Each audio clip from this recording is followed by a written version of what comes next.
అబ్బా, ఈ నాయకుని పండుగ అంటే మన పట్నంలోనే చూడాలి. జోరుగా జరుగుతుంది.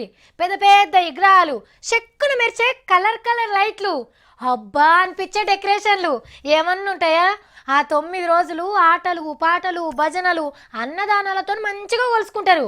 ఇక తీసేనాడైతే చిన్నగా ఉండాయి సంబరాలు. పొద్దుగాలటి సంధి మళ్ళా తెల్లారి పగటిల దాకా ఓ పెద్ద ఊరేగింపు నడుస్తుంది. కానీ ఆఖరికి ఏం చేస్తారు? మళ్ళా అదే మురికి నీళ్ళల్లో వేసేస్తాం. పండగ నాడు పాపం చేసినట్టు కాదా ఇది?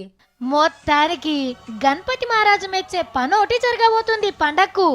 9 రోజులు భక్తితోని కొలుసుకున్నాక దేవుణ్ణి మురికి నీళ్ళల్లో ముంచుడు అయితే తప్పుతుంది.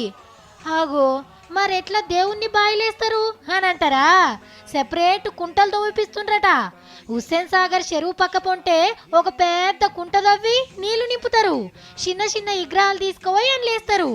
వేసిన విగ్రహాలను వేసినట్టే మిషన్లతోని గుంజి బయటేస్తారు. నీళ్లు మురికి మురికైనట్టు అనిపించగానే కొత్త నీళ్లు నింపుతారట. పట్నం శివార్ల పొంట ఇసోంటి 10 కుంటలు తవ్వుతుండ్రట.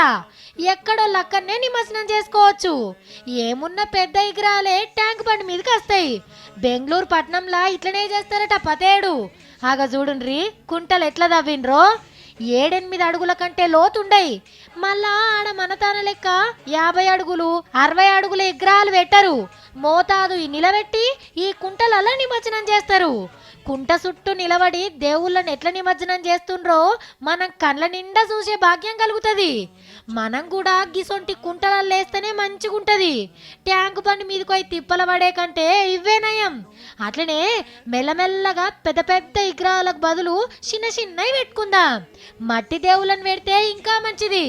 అయినా భక్తి ముఖ్యంగా ఎంత పెద్ద విగ్రహం ఎన్ని కలర్లు అద్దినం అనేది కాదు కదా.